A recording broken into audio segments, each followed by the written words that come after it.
गुजरात के गिर सोमनाथ में स्वाभिमान पर्व के दौरान शौर्य यात्रा निकाली गई। प्रधानमंत्री नरेंद्र मोदी शामिल हुए। सीएम भूपेंद्र पटेल और डिप्टी सीएम हर्ष संघवी भी मौजूद रहे। शौर्य यात्रा में 108 घोड़े शामिल हुए। यात्रा के दौरान खुली जीप में पीएम मोदी ने दोनों हाथों से डमरू बजाया, हाथ हिलाकर जनता का अभिवादन किया। बांग्लादेश में नहीं थम रहा हिंदुओं का कत्लेआम। सुनामगढ़ जिले में बेरहमी से पिटाई के बाद युवक को खिलाया गया जहर। मारे गए युवक जॉय महापात्रों के परिवार ने प्लान मर्डर के आरोप लगाए। बांग्लादेश में बीते 18 दिनों में 7 हिंदुओं की हत्या हुई। संघ प्रमुख मोहन भागवत बोले, पूरा हिंदू समाज एक, किसी तरह का भेदभाव ना हो। भाषा, जाति, पंथ, संप्रदाय के नाम पर समाज को बांटना ठीक नहीं।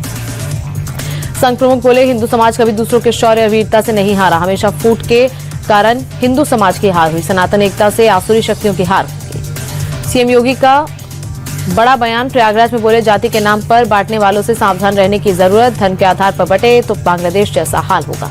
योगी के बयान पर अखिलेश का तंज। बोले, बटेंगे तो कटेंगे का नारा हुआ पुराना। सरकार पहले घुसपैठियों की संख्या बताए। पश्चिम बंगाल के मेदिनीपुर में नेता विपक्ष शुभेंदु अधिकारी के काफिले पर हमला। टीएमसी पर आरोप लगाया। शुभेंदु अधिकारी ने हमले का वीडियो शेयर किया। टीएमसी का झंडा लेकर सड़कों पर दिखाई दे रहे लोग। हमले के बाद थाने पहुंचे शुभेंदु अधिकारी। हमलावरों की गिरफ्तारी की मांग को लेकर थाने के अंदर धरना दिया।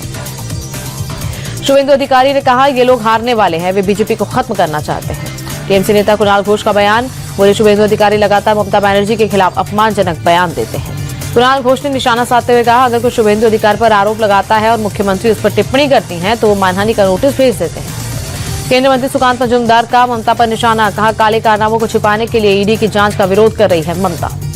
बीजेपी सांसद निशिकांत दुबे का सीएम ममता पर तंज। कहा, वो ईडी नहीं अपनी सीडी से परेशान है। सीडी के खुलासे से उनका पॉलिटिकल करियर खत्म हो जाएगा।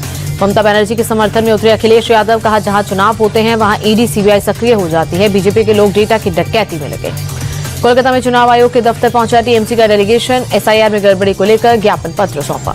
महाराष्ट्र के सीएम देवेंद्र फडणवीस ने उद्धव ठाकरे को विकास के मुद्दे पर भाषण देने की चुनौती दी। भाषण के लिए प्राइज मनी को बढ़ाकर 5,000 रुपए किया। देवेंद्र फडणवीस ने संजय राउत के इंटरव्यू लेने पर कसा तंज। कहा, अपनी स्क्रिप्ट लिखने वालों को बदले, वो भी पुराना हो गया है। यह एमआईएम प्रमुख असदुद्दीन ओवैसी ने नागपुर की रैली में मोदी सरकार पर हमला बोला। कहा, ऑपरेशन सिंदूर के दौरान पाकिस्तान को मदद करने वाले चीन को रेड कार्पेट दे रही सरकार। आज मुंबई के शिवाजी पार्क में ठाकरे ब्रदर्स की ज्वाइंट रैली। उद्धव गुट ने वीडियो जारी कर लोगों से जुड़ने की अपील की। लैंड फॉर जॉब मामले में कोर्ट में आरोप तय होने के बाद दिल्ली से पटना लौटे लालू यादव कुछ दिन पहले आंख का ऑपरेशन कराने दिल्ली आए थे। जनशक्ति जनता दल प्रमुख और लालू के बेटे तेज प्रताप यादव ने लालू यादव को भारत रत्न देने की मांग की। कहा, लालू और नीतीश दोनों को मिलना चाहिए भारत रत्न। अंकिता भंडारी हत्याकांड को लेकर आज विपक्ष ने किया उत्तराखंड बंद का ऐलान। सीएम धामी ने मामले में सीबीआई जांच के आदेश दिए हैं। आम बजट को लेकर एक्टिव मोड में केंद्र सरकार। वित्त मंत्री निर्मला सीतारमण ने राज्य और केंद्र शासित प्रदेशों के फाइनेंस मिनिस्टर्स के साथ बैठक की। तमिलनाडु दौरे पर बीजेपी के राष्ट्रीय कार्यकारी अध्यक्ष नितिन नबीन कोयम्बटूर के पेरूर मंदिर पहुंचे। पूजा अर्चना और दर्शन कर आशीर्वाद दिया। पंजाब के बठिंडा में शिरोमणि अकाली दल का आप नेता आतिशी के खिलाफ प्रोटेस्ट। सिख गुरु पर दिए विवादित बयान का विरोध। आतिशी के बयान पर दिल्ली से पंजाब तक सियासत संग्राम। जालंधर में बीजेपी नेताओं ने निकाली रैली। सिख धर्म के अपमान का आरोप लगाया। पंजाब के मुक्तसर साहिब जिले में आप का प्रदर्शन। बीजेपी के वीडियो को एडिटेड बताया। संबलपुर को 25 नई इलेक्ट्रिक बसें मिली। सीएम मोहन चरण मांझी ने बसों को हरी झंडी दिखाकर रवाना किया। यूपी के आगरा से 38 बांग्लादेशी डिपोर्ट अवैध रूप से भारत में रह रहे थे। जेल में सजा पूरी होने के बाद कड़ी सुरक्षा में वापस भेजा।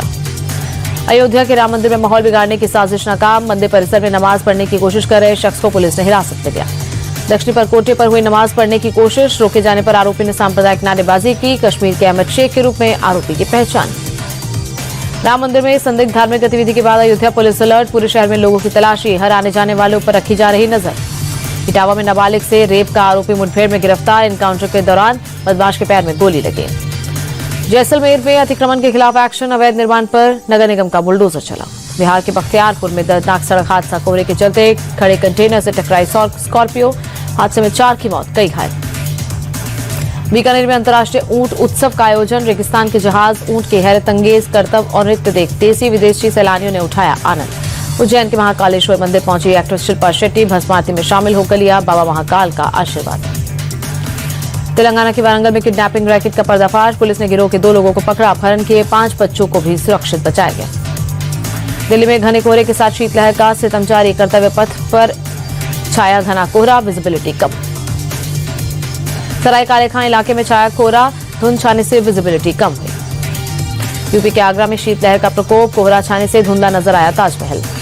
हरिद्वार में कड़ाके की ठंड के साथ छाया घना कोहरा, भीषण ठंड से बचाव के लिए अलाव का सहारा ले रहे लोग। शिमला में आइस स्केटिंग रिंक बनी पर्यटकों की पहली पसंद, बड़ी संख्या में स्केटिंग करते दिखे बच्चे। सोशल मीडिया प्लेटफॉर्म एक्स ने अपनी गलती मानी, सरकारी सूत्रों के मुताबिक कंपनी ने कहा भारत के कानून के हिसाब से काम करेंगे, आगे से अश्लील तस्वीरों की अनुमति नहीं देंगे।